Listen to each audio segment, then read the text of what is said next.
Greetings. Blessings. I'm Narma Ra. I'm Shanita, also known as Otika Inari Nandi Ra.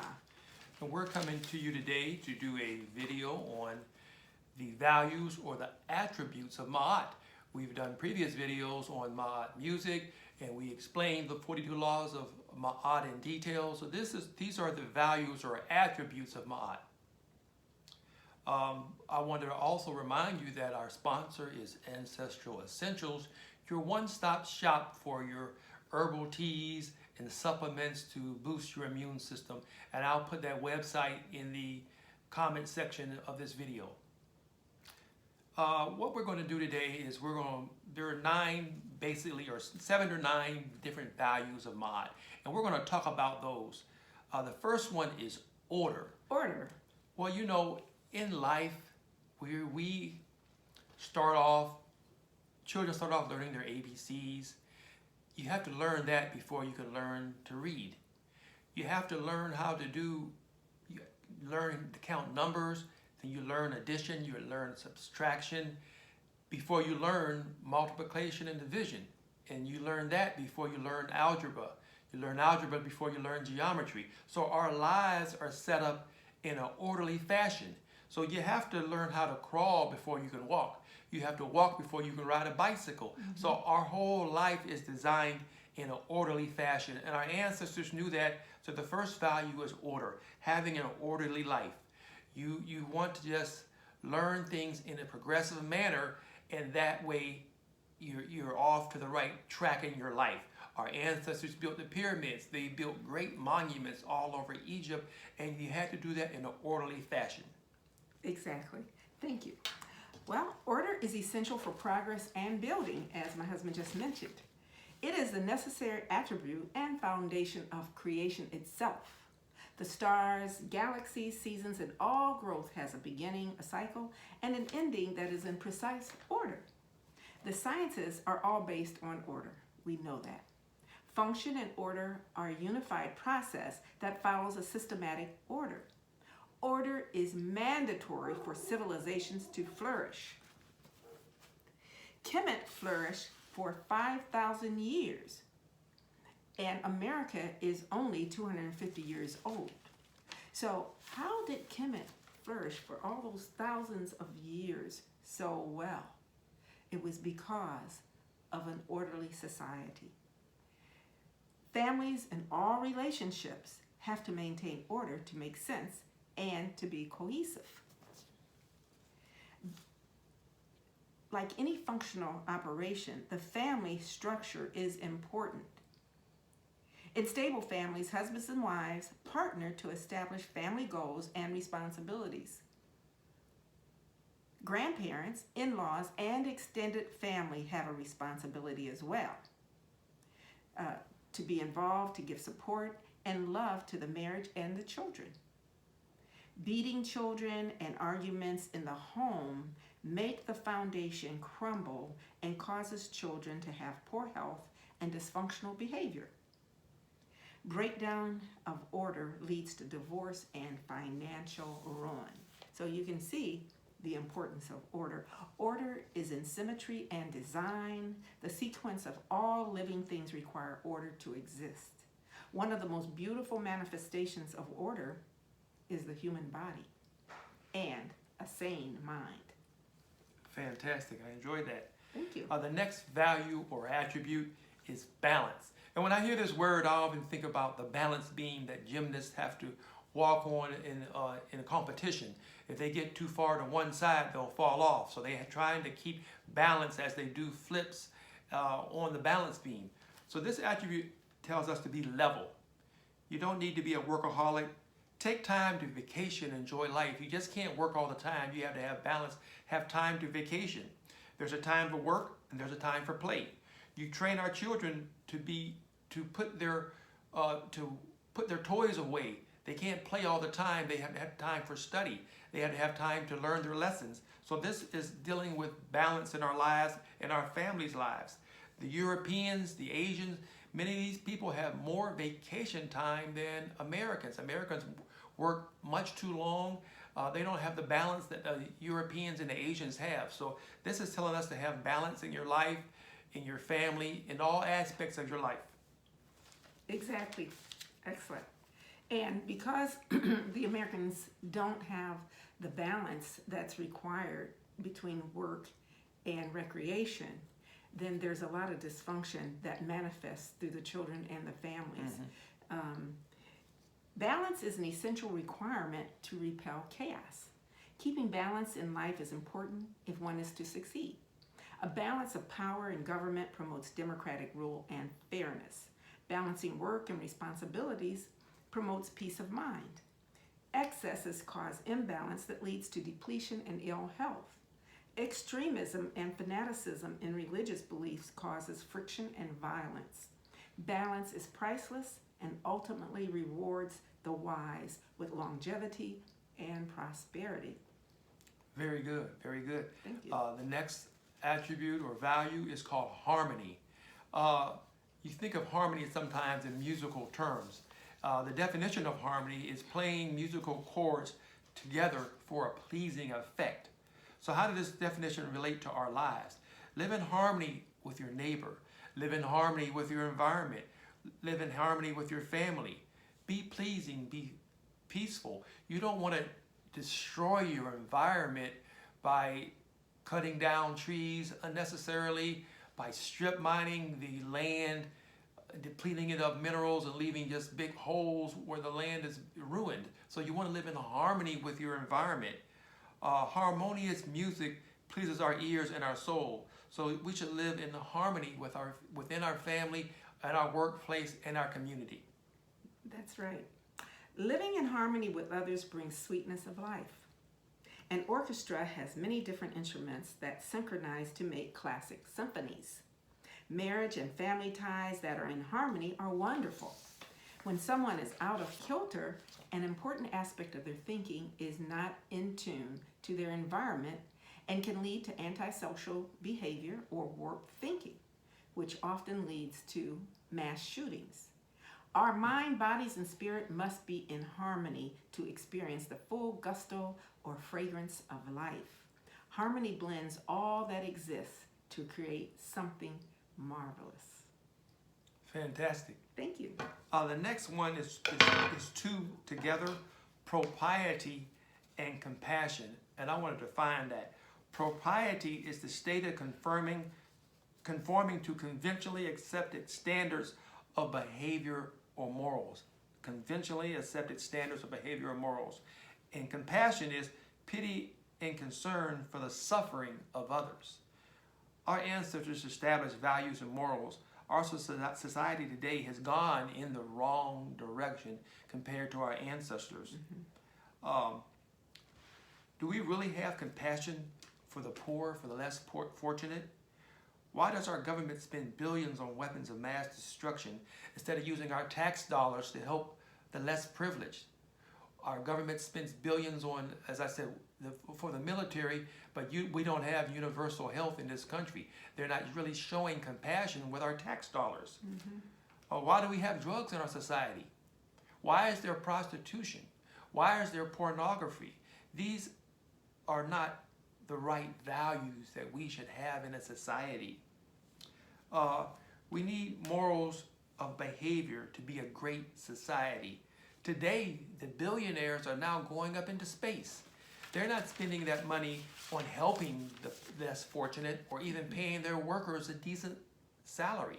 So we really want to think about emphasizing these MAAT values to make our society better. Thank you. Exactly. How often have you been out in public and seen someone acting a fool and thought to yourself, oh my gosh, they are so ignorant? I know that many of us have judged people harshly like that. However, appropriate behavior is a good thing. Appropriate behavior at home, in private, and in social settings is required to obtain respect, including self-respect. Going against accepted cultural values that are ethical and normal standards of decency leads to negative outcomes. Making wise decisions is beneficial in innumerable ways. The option to do the right thing is always available. It's just a matter of a decision. Make the right decision to behave and act appropriately. My dad had a saying, when you see a clown or fool, let him act. Don't get involved. Don't get tied up into someone else's drama. Don't make their problem your problem. Correct and appropriate standards or morals have been abandoned in some circles where crude, rude, indecent, and outlandish conduct is considered cute or hip. Today's barbarism is displayed in many TV shows. With so many parents allowing permissiveness, propriety has gone out the window. Keep high values and you will be blessed. That goes for you ladies as well, and men. You need to have high moral standards as far as your relationships are concerned. Don't throw yourselves away sexually to people who you're not going to have, who don't have a commitment to you and who just want to use you. With so many parents allowing permissiveness, propriety has gone out the window. Keep high values and you will be blessed. Research shows that children with good manners are healthier, wealthier, and they live longer. Very good. Thank you. The next value is reciprocity. And the definition of that is the practice of exchanging things with others for mutual benefit. Before our ancestors used currency, they used a system of bartering. The bartering is a more common term that we hear today, where you're exchanging services for another. If someone needed a well dug, then that person would build them a tent. This system went on for thousands of years. As currency became more widely accepted, this system phased out. But you can see the benefit. People had different skills. You had a lot of people who were farmers. You had people who were raising cattle and livestock. You had people who could build tents, dig wells. So they exchanged their services for one another in lieu of currency. So reciprocity, where we can exchange our intellectual property with each other, share knowledge with your friends, with your family, with your neighbors, and this makes us even a better society. Excellent. Well, we were just talking about order, and in the process of this program, following the order that we had agreed upon, I got out of order and didn't share my reading on compassion. So I'd like to go back and discuss compassion. Living a life of compassion is correct and righteous living. Compassion is the highest expression of love that one can have for others who require emotional support and assistance with essential needs to sustain a decent quality of life. Being compassionate is not only towards human beings, but treatment of animals as well. Tenderness that's heartfelt is rewarding. Our healthcare system is an area where compassion is expected, but many times biases cause caregivers, physicians, nurses, and hospital staff to give preferential treatment to those they feel are worthy of premier care. This has led to the death of African American females giving birth to children at a higher rate of death and complications than other females. It's because, to a great extent, of the poor health care that they're receiving prenatally and also during the delivery of their children and the aftercare. My grandmother, that was way back when, died 3 months after my dad was born because of complications related to her pregnancy. But it's still happening even today. And I won't go into details because you can look that information up yourself. But it's an alarming statistic that we need to address. The justice system is unsuccessful in attaining MAAT standards of justice. It is a corrupt and sadistic machine. Pray for the incarcerated to be given mercy and for the innocent ones to be released. Yes, if someone commits a crime and they cause harm or they kill a family member, we want justice for what has happened. Nothing can bring that loved one back. We know that. So there are people in jail who deserve to be there. They deserve to pay the price for the harm that they have caused, the immeasurable pain and suffering that they have caused to the one that they killed. And so I'm not saying that they should not have any punishment, but I am saying that we need to show mercy, because nothing on this planet can bring our loved one back.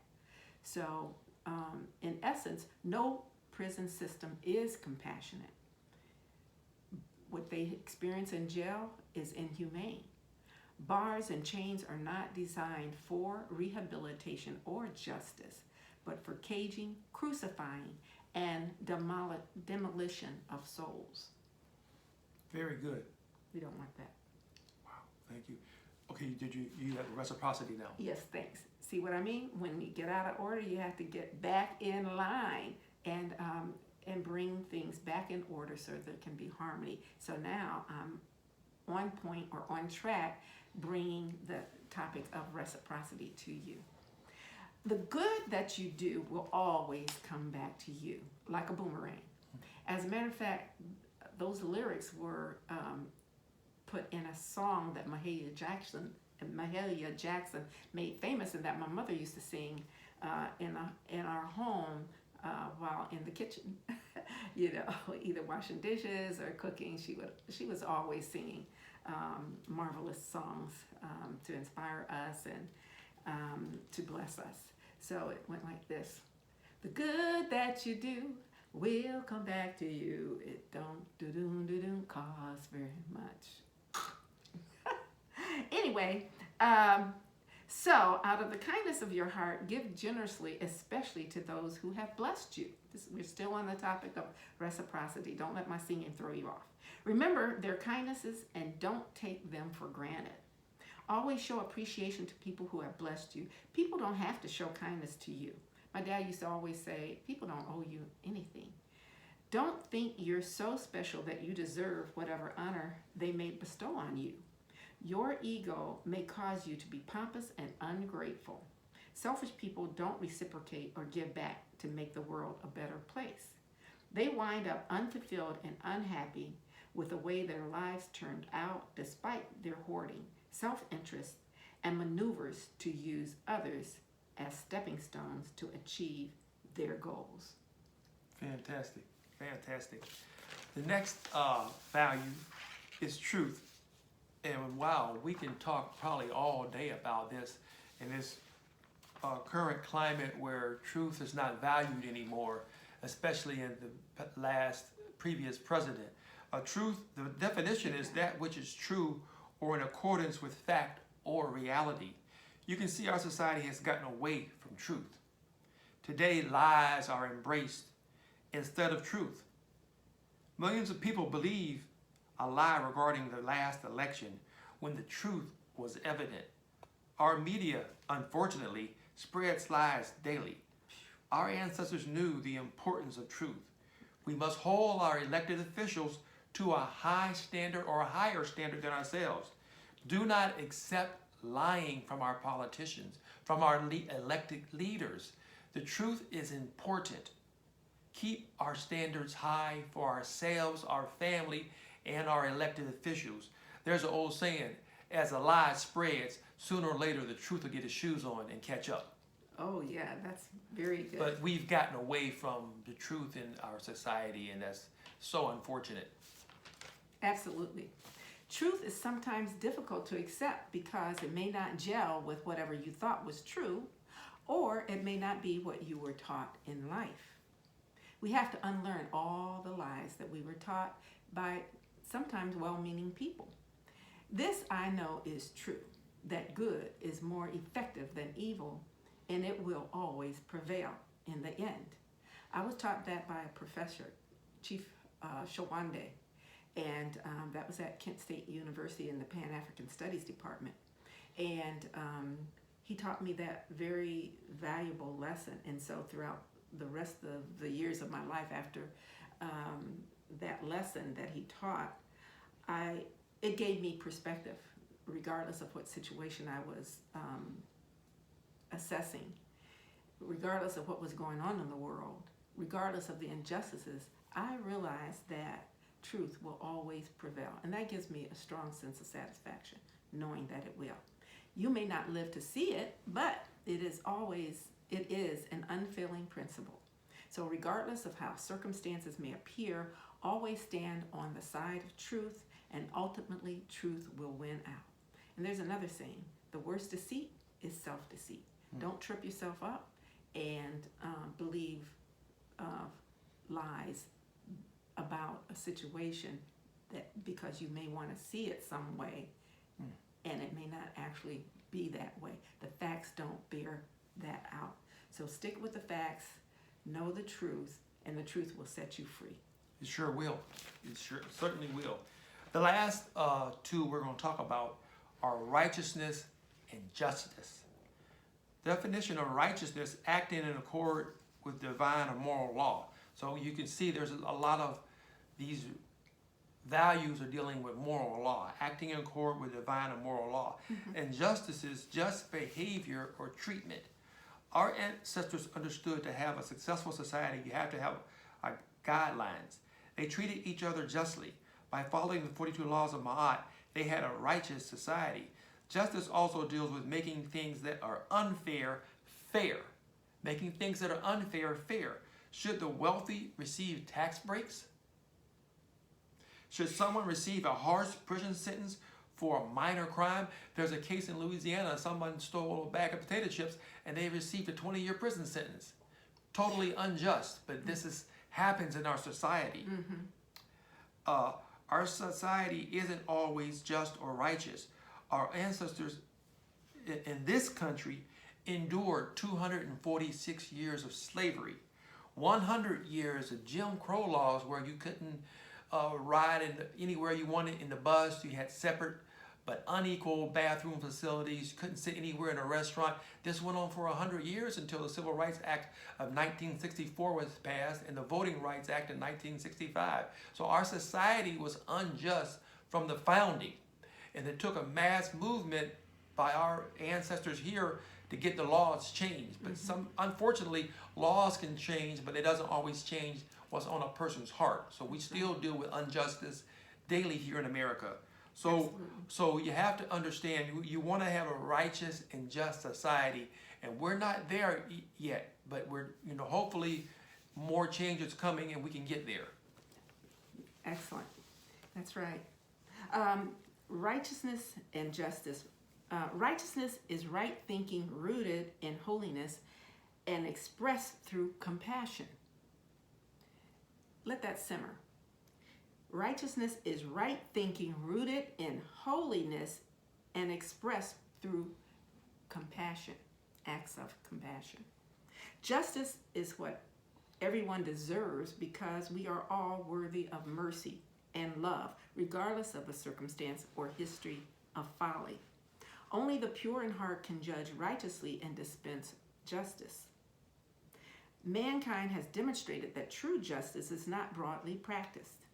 Justice in this world is so warped that it needs to be thrown out like filth from a latrine. Only MAAT values can bring righteousness into this world's legislators, political leaders, and judicial systems.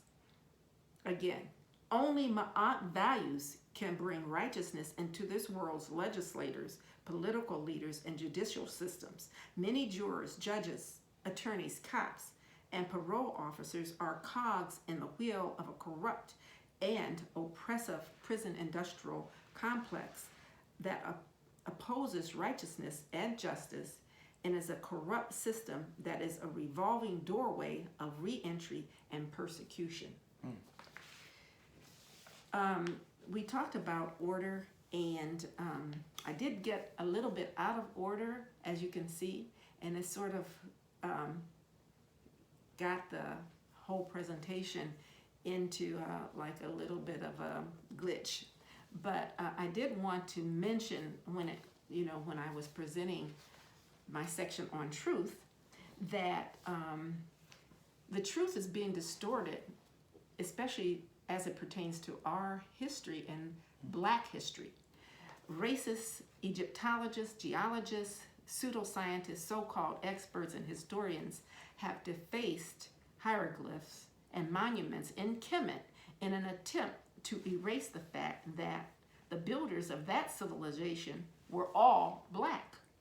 The Daughters of the Confederacy have funded and erected statues of treasonous military figures who were against our country and pro-slavery.